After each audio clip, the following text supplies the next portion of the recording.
What's up, everybody? It's Kyron, your Mr. Monday here on Transpoc.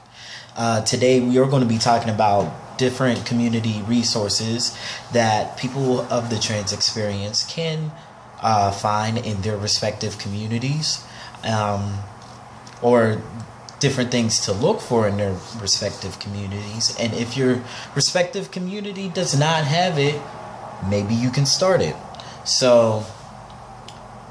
But basically, just want to, for myself, I'll be describing, different community resources. Say, you're looking for a doctor and you're looking on learning more about T or estrogen, or progesterone. I think I said that right. I don't know. Or you're looking for possibly a top surgeon in your area. You may have those. Or you're looking for a place of employment, or you're looking for a place to volunteer. You're looking for, a fun event where you feel comfortable being yourself around a big crowd of people, without any judgment, hopefully. Or let's see. You're just looking for a place to get away.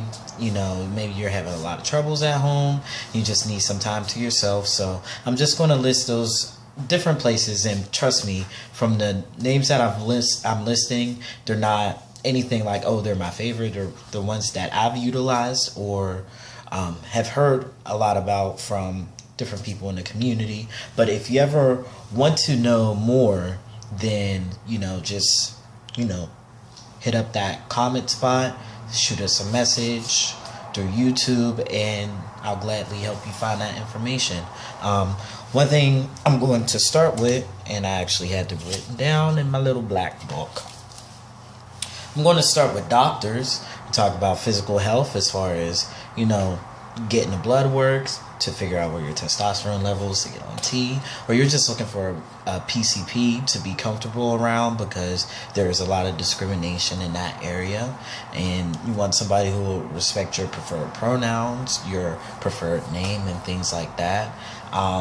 Maybe you're looking for a fitness area, somewhere where you don't feel, you feel accepted, I guess, mostly, and feel comfortable going about your exercise and just going about your day. So one doctor I will start with physical health that I go to is Dr. Seltman in Pittsburgh.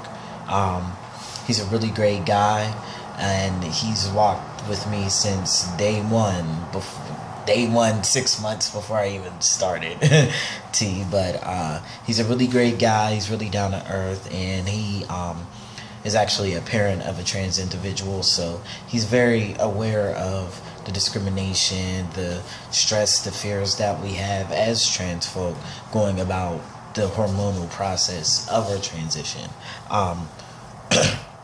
And he's very how should I say this? He's very easy to get in contact with, because if I can't reach him on the phone or at his office, then I could just shoot him an email like, hey, Dr. Seltman, I need help with this, So he's very easy to get in contact with, and if you said you need a script via email, he will get it for you. Along with that, it is Dr. Stacy Lane. My bro uses him. My bro uses her, and she's very awesome. We just awarded her an award from our conference a couple weeks ago for being one of the top medical providers for the LGBTQIA community in Pittsburgh. So those are two places. Metro Family Practice as a doctor's office is also a very good place where you won't be discriminated and things like that. They will treat you with respect. They actually call you by your last name and don't use gender pronouns, before they ask that question. So I found that to be pretty cool. As far as community organizations, you have the Garden of Peace Project. We're a very awesome group of people. We just like to have fun. So you want to have fun with me? Hit me up. So as well as that, we have Delta Foundation of Pittsburgh, which is the one that hosts our lovely Pride every year, and they are actually focusing on the trans community lately, due to our push from Trans Pride and Garden of Peace Project. to get the trans community more aware in our prides and things like that. And they're a really cool group. Actually, with Delta Foundation, I marched in the Labor Day parade, and this was our shirt, so it was really cool just dancing down the street. And let's see, it's about the GLCC. I apologize, GLCC. You have Project Silk, which Project Silk is a really cool place because it is actually a community center for the LGBTQIA identified that are people of color. So that's a really awesome place, and it's a very nice space downtown, and it's near Kappa High School, so it's not in a horrible part of downtown, so it's really cool. Talk about bars and stuff. At least the bars that I've been to, you have Cruise down in the Strip District, 5801 out Shadyside, Cativa in Lawrenceville, 941 in Tilden, their Ultra Lounge, what else? Spin, and the After Hours Club, Films with a Twist, definitely popping on the weekends. But those are all safe spaces as well that are LGBTQIA welcome. As far as legal resources, this is pretty important because we're helping somebody out right now.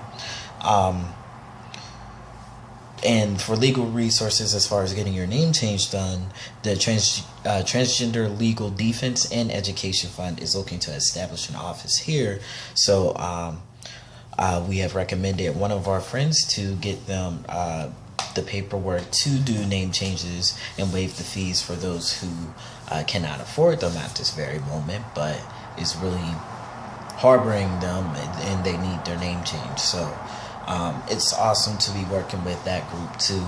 I mean, in general in Pittsburgh, there's so many different resources that you can find, and it's actually surprising just looking at how Pittsburgh was in my mindset as a child, and then growing up and being a part of a lot of the change that's happening. So it's really awesome. I want to give you more, but I'm going on 7 minutes, so I'm going to wrap this up because I have a lot of work to do, and I apologize for being so dry. Life's been crazy, so you know how I do. I love y'all. All that jazz. Have a wonderful week. Stay tuned for the rest of the guys this week, and I'm ready to hear what their community has. How can we be there for our trans folk, So y'all know how I roll. Peace out.